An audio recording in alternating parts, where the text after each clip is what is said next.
What's up guys?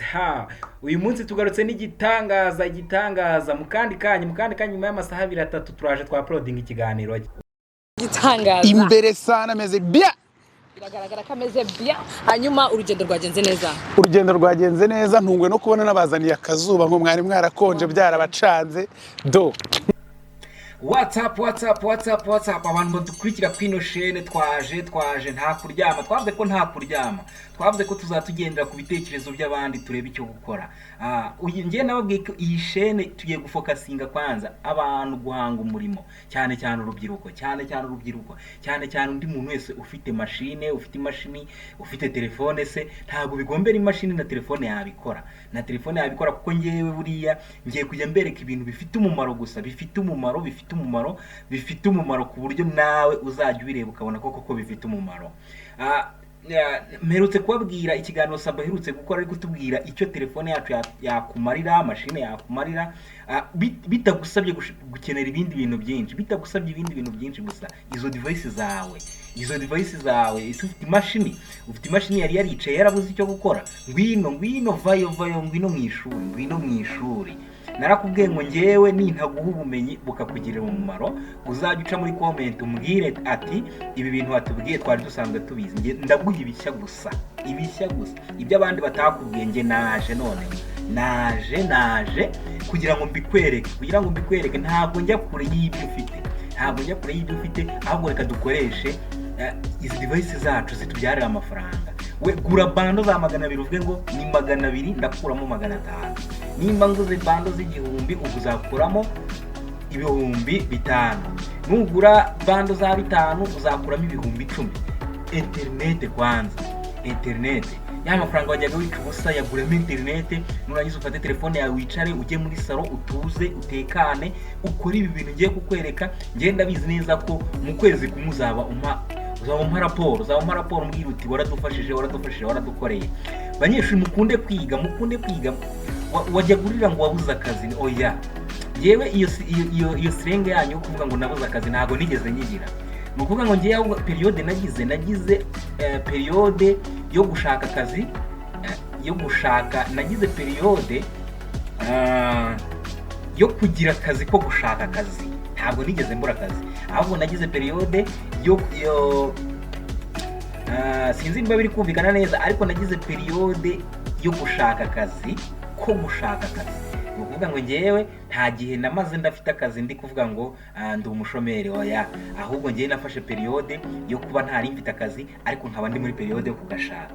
Noneho narakabonye kandi namwe ndashaka ngo buri wese atangire ujye umbwira ngo ngeza aha, umbwire muri comment ati ngeza aha. Hari n'uburyo nk'ubu video ndi bukore bwa kabiri ikurikirana ni ndakwereka uburyo ki noneho ibi bintu byaba byakugoye ariko ufite internet, ufite n'imashini, cyangwa ufite internet ufite na telefone. Noneho kambwira ngiye nkicara aho nicaye, noneho nawe aho wicaye ukambwira ati ndacanye imashini yanjye ifite internet, byose irabifite, hakubwira application downloading cyangwa software downloading.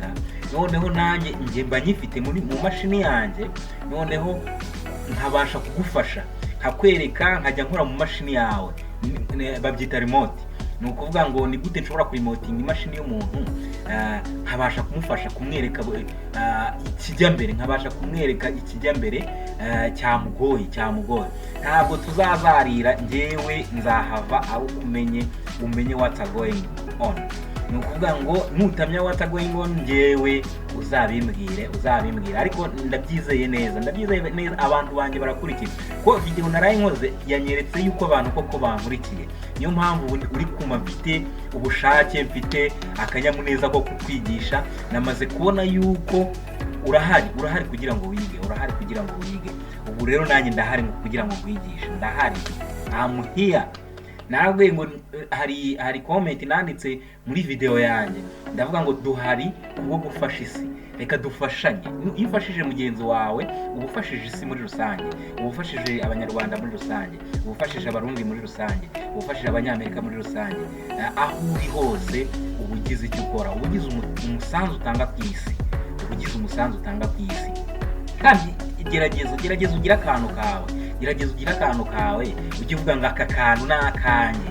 Abantu barankurikira hirya no hino ariko ni akanye, nakanjye mugerageze ugira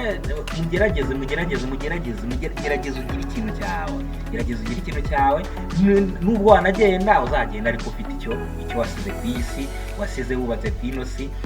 Mujya mubona tujya tureba tukicara tukareba indirimbo za Barack Dube tukareba indirimbo za Bob Marley baritahiye kera cyane ariko twebwe turacyazenjoyinga turacyajya kuri internet tukazishaka. Nawe ubaka ibintu byawe isi kumenye kandi ku bintu byiza.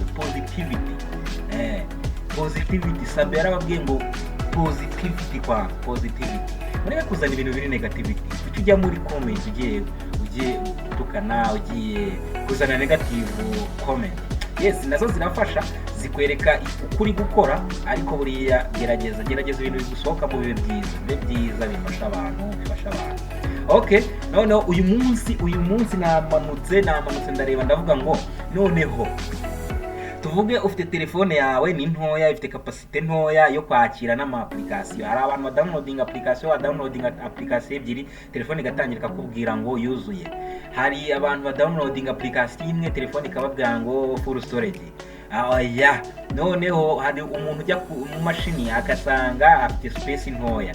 Ntabwo none application nabazaniye, ntabwo website ndashaka ngo dukoreshe no website iva ku bya application, ahubwo tubanze turebe top 3 website zadufasha muri editing, zadufasha kandi nyuma yo kuzibabwira nzajya nkwereka imwe uko ikora. Nimba utari wakora subscribe kuri muryango, kora subscribe kuri chaîne, kora subscribe kuri no chaîne, uze mu muryango mugari, uze mu ishuri ritishyura ritagira minervare. Shaka bando zawe ube wicaye muhira iwanyu muri salo nkwigishe nawe ubashe gutera imbere. Yes, twagiye. Uyu munsi nabazaniye website eshatu z'ingenzi muri editing. Izo website n'ubu uzizi uzakora ibintu birenze. Ubundi kugira ngo umuntu editing hari ibintu akenera. Mujya mureba iyo ufunguye nka video kuri chaîne runaka cyangwa video y'umuntu runaka ukabona hatangiye akantu kameze nka logo ariko karimo na sound. Iriya bayita logo ariko iri animated. Ni ukuvuga ngo hari abayita intro bitewe nuko nyine ni introduction y'ikiganiro agashyiraho ubwo ikiganiro kiba kigiye gutangira. Muraza gukurikirana, uzafungura nka chaîne ya Isimbi mwino minsi. Iyo logo bari kwikoresha ukabona iraranshije ariko ikarangira yanditsemo ngo Isim TV cyangwa se indi chaîne Smart Maker TV Show cyangwa Yago TV Show. Abo bose bafite logo, bafite animated logo cyangwa intro logo, ni ukuvuga ngo yo kukwinjiza mu kiganiro.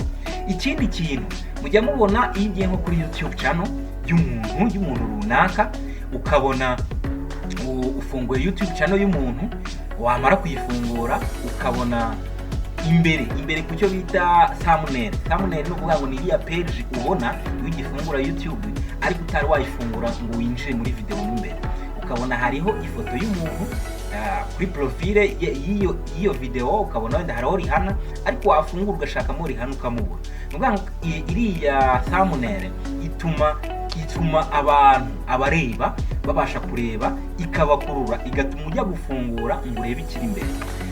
Ikindi cya gatatu nababwira, website ya gatatu nayo y'ingenzi ngomba nayo kukwigisha, ni website yeditinga ariko yeditinga amafoto cyangwa se ikintu ushaka gukoresha muri video yawe ariko mu buryo bw'ifoto, kimwe nuko ushobora kukeditinga kakaza ari nka video ariko ukagakoresha muri video yawe. Ni ukuvuga ngo website eshatu. Iya mbere ngiye kubabwira, reka duhite dutangira twanzike tuve mu magambo. Website ya mbere tugiye kureba yitwa Rand Forest. Randa mu Cyongereza, Randa Forest bifatanye, randaforest.com. Website ya kabiri turi buze kureba yitwa canva.com. Website ya gatatu yitwa remove.bg. Ni ukuvuga ngo izo website mu bintu byose nkubwiye nizo twifashisha. Reka duhite twanzika. Jya mu mashini yawe, ejo nakwigishije uburyo bafungura, ushobora kudownloadinga uciye kuri Get into PC ukadownloadinga software izajya igufasha kuyikodinga screen yawe kugira ngo ibyo umaze gukora nawe ubiha abantu, nawe wigisha, kuko ntabwo ntabwo umuntu yiga gusa ahubwo ariga nawe akigisha nibwo abasha kumenya ibyo yize. Nakwigishije uburyo babasha gufungura get into PC ukadownloadinga OBS nka software igufasha kurikodinga screen yawe. Abantu batabikurikiye dore OBS ni logo yayo, no kuvuga ngo iyi imaze kuba install ikwereka ijya akantu ka shortcut dore ngiyi, ariko n'abatarayikurikiye mu ginyuma mu kiganiro cyanjye murebe mu video yanjye harimo video ibereka uburyo ushobora kudownloadinga OBS ikagufasha kurikodinga screen yawe. Noneho wamara kurangiza ubu ndayifite deja, ubu natangiye kurikodinga. Ni ukuvuga ngo urahita ujya uzamuka ujye kuri browser yawe. Urabona dufungure nk'iyi Chrome, urabona mfitemo browser nyinshi, hari Chrome, hari Opera Mini, hari iyi Mozilla, hari n'izindi. Ngiye mfitemo software nyinshi cyane, mfitemo software nyinshi, ariko reka dukoreshe Chrome kuko hari browser nziza zigufasha gukora ibintu byose. Iyi Chrome rero nayo iri muri zimwe.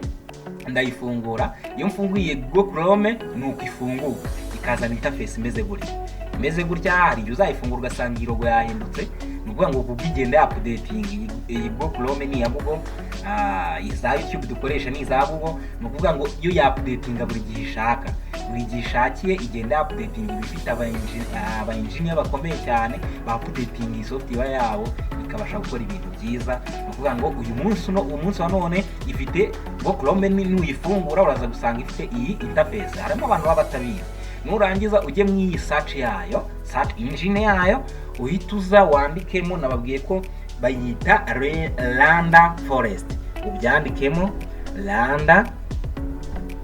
Randa Forest. Urabona ngibi biriya byaje, nurangiza wemeze. Numara kwemeza,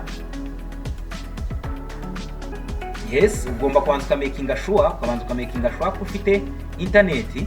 Urabona internet yanjye yari yavuyeho, urabanza making sure ko ufite internet kuko ama website amenshi murabizi ko akora iyo ufite internet.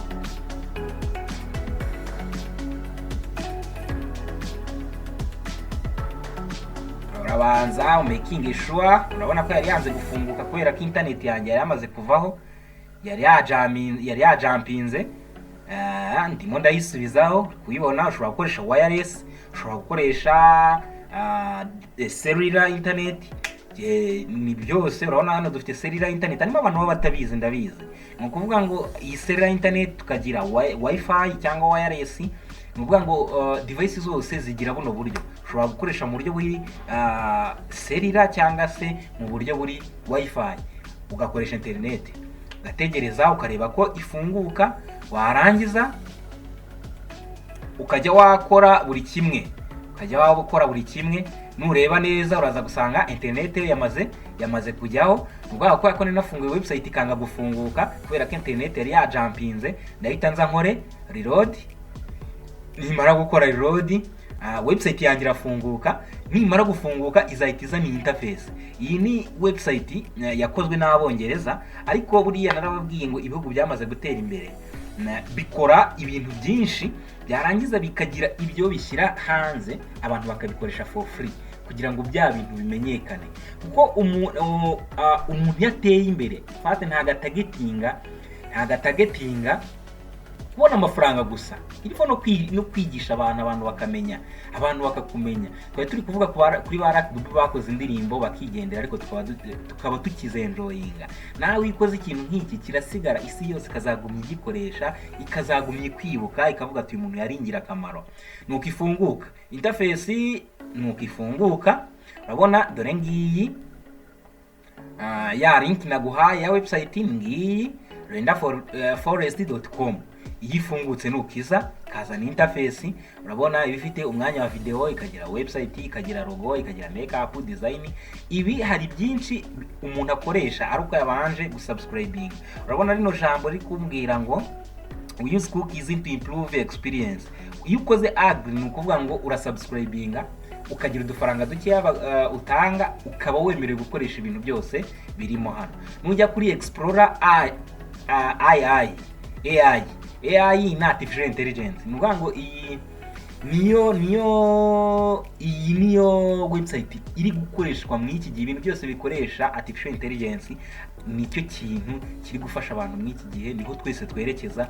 Hari AI nayo nzayibigisha kubera ko nayo hari part imwe iri free, hakaba na part igurwa, ariko ifo kwiga ukajya umenya ngo ibi biragurwa ibi ntibigurwa, ibi biragurwa ibi, ukinjira mu bintu ubizi. Noneho duhite tuze ku interface yacu dutangire. Duhite dukirika hano handitse ngo start now. Idukirika start now haraza hano aka kantu ifenetre, iyi window ikubaza ngo what do you want to create, dukeneye gucreating iki.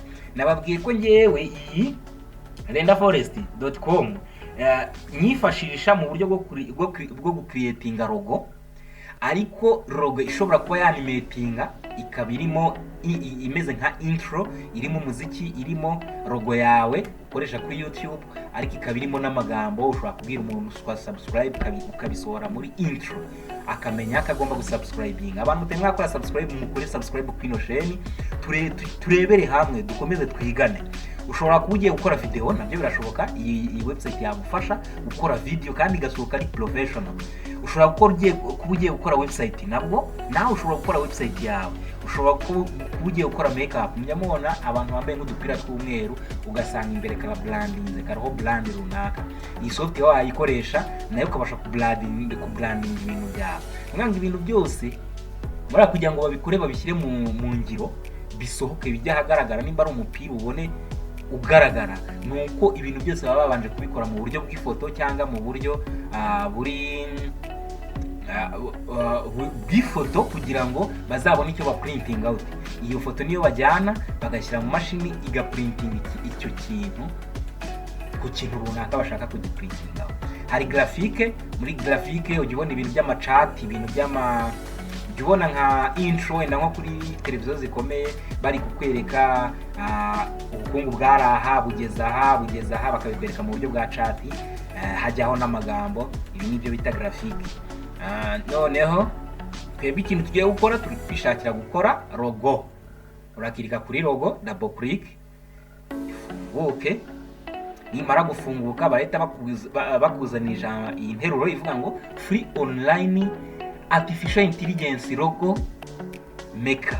Nukuvuga ngo iyi n'ubundi website yose ikoresha uburyo bwa artificial intelligence, kandi twavuze yuko abantu twese dukeneye kwinjira muri iki kintu artificial intelligence, tukayiga tukayimenya kugira ngo isi itere imbere nawe utere imbere, isi zamuke nawe uzamuke. Nta mpamvu yo gusigara meshezami, nta mpamvu nshuti zanjye, nta mpamvu abanyeshuri banjye, nta mpamvu abankurikiye, nta mpamvu nawe ibintu wabikora kandi bikakubyarira akazi. Urahituza logo yawe urashaka kuyita gute? Tuvuge uri mu cyaro wifitiye chaîne yawe wiyita wenda urukundo TV, uhituza wiyandikiremo urukundo